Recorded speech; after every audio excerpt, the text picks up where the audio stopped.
Vote നിഷേധിച്ചു എന്ന ഒരു പരാതി ഉണ്ടാവുന്നുണ്ട് തൃശ്ശൂരിൽ. അതെന്താണ് സംഭവം നോക്കാം. MS ലിഷോയുണ്ട്. ലിഷോയ്, ഇനിയിപ്പോൾ 45 മിനിറ്റേ ഉള്ളൂ. തൃശ്ശൂരിലെ പല മണ്ഡലങ്ങളിലെയും പോളിംഗ് നില എന്താണ്? വലിയ ഉത്സാഹത്തോടുകൂടി ആൾക്കാർ വോട്ട് ചെയ്ത് മടങ്ങിക്കഴിഞ്ഞോ? ഇനി ക്യൂ ഉണ്ടോ? ഈ വോട്ട് നിഷേധിച്ചു എന്ന പരാതി എവിടെയാണ്?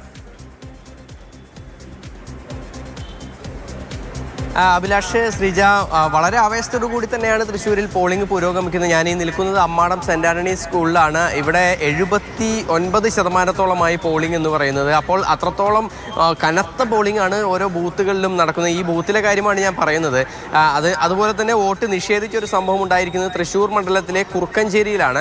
കുറുക്കഞ്ചേരിയിൽ സ്വാമി ബോധാനന്ദ സ്കൂളിലാണ് ഇത്തരത്തിൽ ഒരു അക്ഷയ എന്ന് പറയുന്ന കുറുക്കഞ്ചേരി സ്വദേശിക്ക് വോട്ട് നിഷേധിച്ചത്. കഴിഞ്ഞ 6-ാം തീയതിയാണ് അക്ഷയയുടെ കൈക്ക് മുറിവേറ്റത്. ഇടത് കൈയിലെ ചൂണ്ടുവിരലിലാണ്. അതായത് നമ്മളൊക്കെ വോട്ടിന് മഷി പുരട്ടുന്ന ഈ ഒരു വിരലിൽ, ആ വിരലിൽ ഇക്കഴിഞ്ഞ 6-ാം തീയതി മിക്സിക്കുള്ളിൽ കൈപ്പെട്ട് അക്ഷയയുടെ വിരലിന് പരിക്ക് പറ്റിയിരുന്നു, മുറിവ് പറ്റിയിരുന്നു. ആ മുറിവ് അത് ആശുപത്രിയിൽ കാണിച്ച് അതിനെ സ്റ്റിച്ച് ഇടുകയൊക്കെ തന്നെ ചെയ്തിരുന്നു. അതുകൊണ്ട് തന്നെ ആ മുറിവ് വെച്ച് കെട്ടിയിരിക്കുകയാണ്. അപ്പോൾ അതുകൊണ്ട് തന്നെ ഈ മുറിവ് വെച്ച് കെട്ടിയതിനാൽ തന്നെ ഇവിടേക്ക് ഈ വോട്ട് രേഖപ്പെടുത്താനായി വന്ന സമയത്ത് ആ ചൂണ്ടുവിരലിൽ മഷി പുരട്ടാൻ കഴിയില്ല എന്ന് പറഞ്ഞുകൊണ്ട് പ്രിസൈഡിംഗ് ഓഫീസർ ഇപ്പോൾ വോട്ട് നിഷേധിച്ചിരിക്കുകയാണ് എന്നാണ് പറയുന്നത്. ഉച്ചയ്ക്ക് വന്നതിന് ശേഷം ഇത്തരത്തിൽ ഇങ്ങനെയാണെങ്കിൽ വോട്ട് ചെയ്യാൻ കഴിയില്ല എന്ന് പറഞ്ഞു. അങ്ങനെ ഉള്ള സമയത്ത് ഇവർ അക്ഷയ വീട്ടിൽ പോയി ഈ മെഡിക്കൽ റിപ്പോർട്ട്സ് ഒക്കെ തന്നെ എടുത്തു കൊണ്ടുവരികയാണ് ചെയ്തത്. എന്നിട്ട് വീണ്ടും ഇപ്പോൾ പോളിംഗ് ബൂത്തിലേക്ക് എത്തിയിരിക്കുകയാണ്. പക്ഷേ പോളിംഗ് ബൂത്തിൽ എത്തിയ സമയത്ത് അതേ നിലപാട് തന്നെയാണ് പ്രിസൈഡിംഗ് ഓഫീസർ ഇപ്പോൾ എടുത്തിരിക്കുന്നത്. അതുകൊണ്ട് തന്നെ അവിടെ ഒരു ചെറിയ പ്രതിഷേധമുണ്ട്. LDF അംഗങ്ങളൊക്കെ തന്നെ VS സുനിൽകുമാർ ഉൾപ്പെടെയുള്ളവർ അങ്ങോട്ടേക്ക് എത്തിയിട്ടുണ്ട്. അപ്പോൾ എന്തുകൊണ്ട് ഇങ്ങനെ വോട്ട് ചെയ്യാൻ വോട്ട് നിഷേധിക്കുന്നു?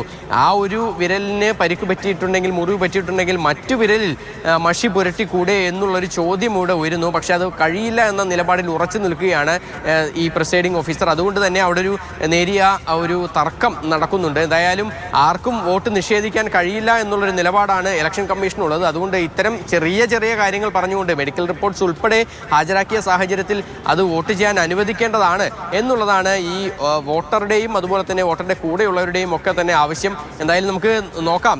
ഇനിയിപ്പോൾ ചർച്ചകളൊക്കെ കഴിഞ്ഞതിന് ശേഷം ഒരുപക്ഷെ വോട്ട് ചെയ്യാൻ അനുവദിക്കുക തന്നെ ചെയ്യും. പക്ഷേ അപ്പോഴും ഈ ഇടത് കൈയിലെ ചൂണ്ടുവിരലിൽ പരിക്ക് പറ്റി അല്ലെങ്കിൽ മുറിവ് പറ്റിയതിനാൽ വോട്ട് നിഷേധിക്കുന്ന ഒരു അവസ്ഥ എന്ന് പറയുന്നത് അത്ര ചെറിയൊരു കാര്യമല്ല. എന്തായാലും ഓഫീസർമാർക്ക് കിട്ടിയിട്ടുള്ള നിർദ്ദേശം ആ വിരലിൽ മഷി വധിക്കാൻ കഴിയാത്തത് കൊണ്ട് ഇപ്പൊ എന്ത് ചെയ്യുമെന്നുള്ള കൺഫ്യൂഷനാണ്. ഒരു പക്ഷേ അത് പരിഹരിക്കപ്പെട്ടേക്കാം.